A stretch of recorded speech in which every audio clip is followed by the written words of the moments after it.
INDIANA, that's Indiana. Ballin' like Reggie Miller, that's Indiana. I put on for my state, that's Indiana. Watch me rep it in your face, that's Indiana. That's Indiana, that's Indiana. Salut à tous, c'est Chanouillette de Ludovox, je suis à la Gen Con 2016 en compagnie de Théo Rivière. Coucou Théo. Salut, ça va? Ça va et toi? Je suis un peu fatigué mais ça va. Déjà fatigué, deuxième jour?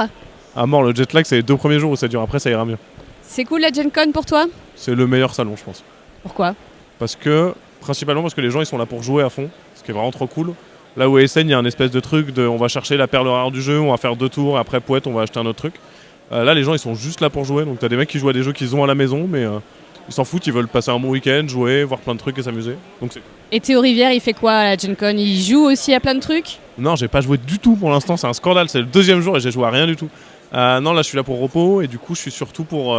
j'ai des rendez-vous auteurs, je vois des gens, j'essaye de trouver les prochains jeux qu'on va pouvoir faire. D'accord. Alors tu es aussi là pour nous parler de l'extension Cash & Guns qui sort à la Gen Con si j'ai bien compris? Ouais c'est ça, là ça sort, je pense que c'est une mini avant-première Gen Con, ça doit sortir aux US dans ces moments-là.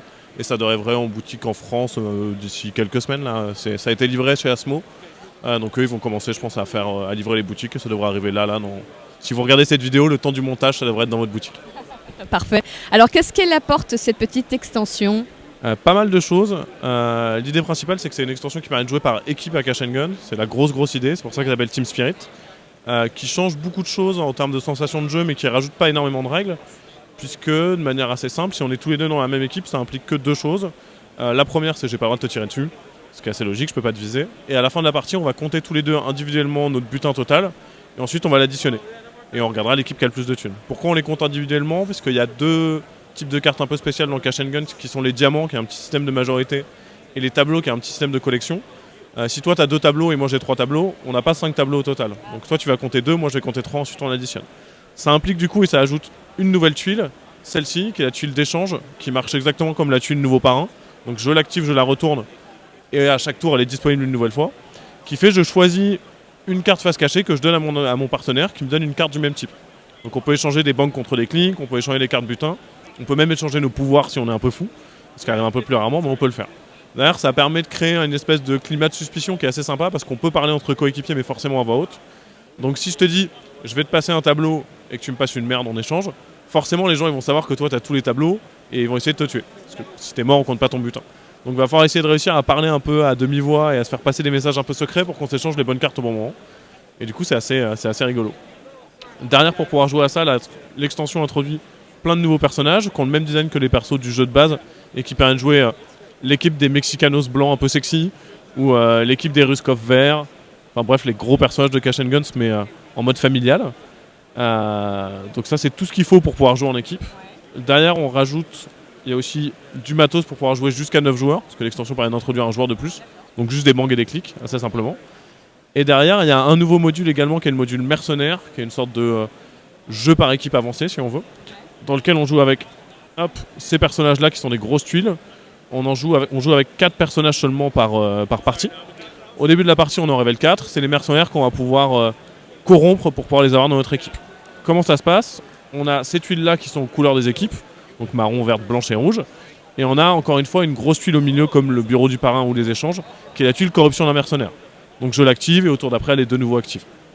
Cette tuile, très simplement, ça fait je choisis une de mes parts de butin et je la glisse sous l'enveloppe de mon équipe. À la fin de la partie, avant de compter les points, on révèle combien d'argent a été investi par chaque équipe. L'équipe qui a investi le plus choisit un des 4 mercenaires, active son pouvoir et le défausse. Puis la deuxième équipe, puis la troisième, puis la quatrième. Quelques mercenaires qui marchent bien, qui peuvent donner un bon exemple. Il y a Lady Diamonds qui est assez chouette, qui fait si je l'active, je décide d'augmenter le bonus des diamants de 30 ou diminuer le bonus des diamants de 30 000. Donc il y a une vraie dimension de, allez dans notre équipe on a plein de diamants, on va essayer d'investir un peu des billets pas terribles. La tuile s'envole. On va essayer d'investir des billets pas terribles pour pouvoir derrière avoir un effet assez chouette. Ma tuile préférée c'est lui, c'est Fake Elvis, c'est le révérend secret de Las Vegas.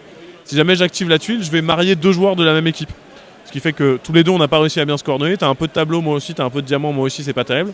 On joue Fake Elvis, on se marie, du coup on met notre butin en commun, et en plus on gagne $20 000 de cadeaux de mariage en argenterie et en billets de 10 000. Dernière chose que rajoute dans l'équipe qui est plus classique dans Cash and Gun, c'est des cartes surprises, donc qui étaient introduites dans la première extension, qui sont des cartes qu'on peut jouer à un moment et ça fait des trucs fous, avec notamment une carte absolument extraordinaire qui est tout le monde ferme les yeux sauf un joueur, on vise à l'aveugle et derrière on résout, ce qui est assez rigolote.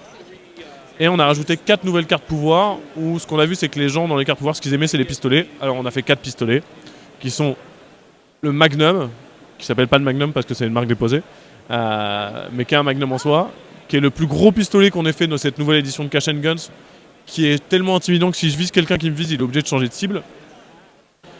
Le Grappin, qui est un petit pistolet où quand je tire sur quelqu'un, je peux soit lui voler du butin, soit le blesser. Le Taser, qui s'appelle pas le Taser parce que c'est une marque déposée, qui fait quand je tire sur quelqu'un, soit je l'électrocute, il perd du butin, soit je le blesse. Et enfin, malheureusement, j'ai pas de pistolet de la boîte de base, mais le silencieux, qui se clipse sur un vrai pistolet au début de la partie. Ouais, c'est pas mal. Et qui derrière me fait tirer avec mes clics plutôt que tirer avec mes bangs. C'est tout, il y a beaucoup de choses. Déjà pas mal. C'est le même format de boîte que la première extension et c'est le même prix, que je ne connais pas, alors je vais pas me risquer de le dire. C'est peut-être un tout petit peu plus cher parce qu'il y a beaucoup de matos. À quel point qu'il rentre difficilement dans la boîte si on le range pas bien, alors on le met plutôt dans la boîte de base. Dernière chose que j'ai pas présentée mais qui est assez anecdotique, c'est les cartes Evil Twin. Les cartes Evil Twin, ça permet de jouer si on est un nombre impair, il n'y a quand même pas de souci pour jouer. On peut jouer à 7 par équipe, il n'y a pas de problème, il y a des joueurs qui seront des jumeaux maléfiques. Ils joueront ensemble et il y aura une petite règle en plus qui paraît qu'ils ne soient pas trop avantagés. Ok, bah super, merci beaucoup Théo. Je crois qu'on a fait le tour. Eh bien écoute, on va rendre l'antenne. À bientôt sur Ludovox. INDIANA, that's Indiana.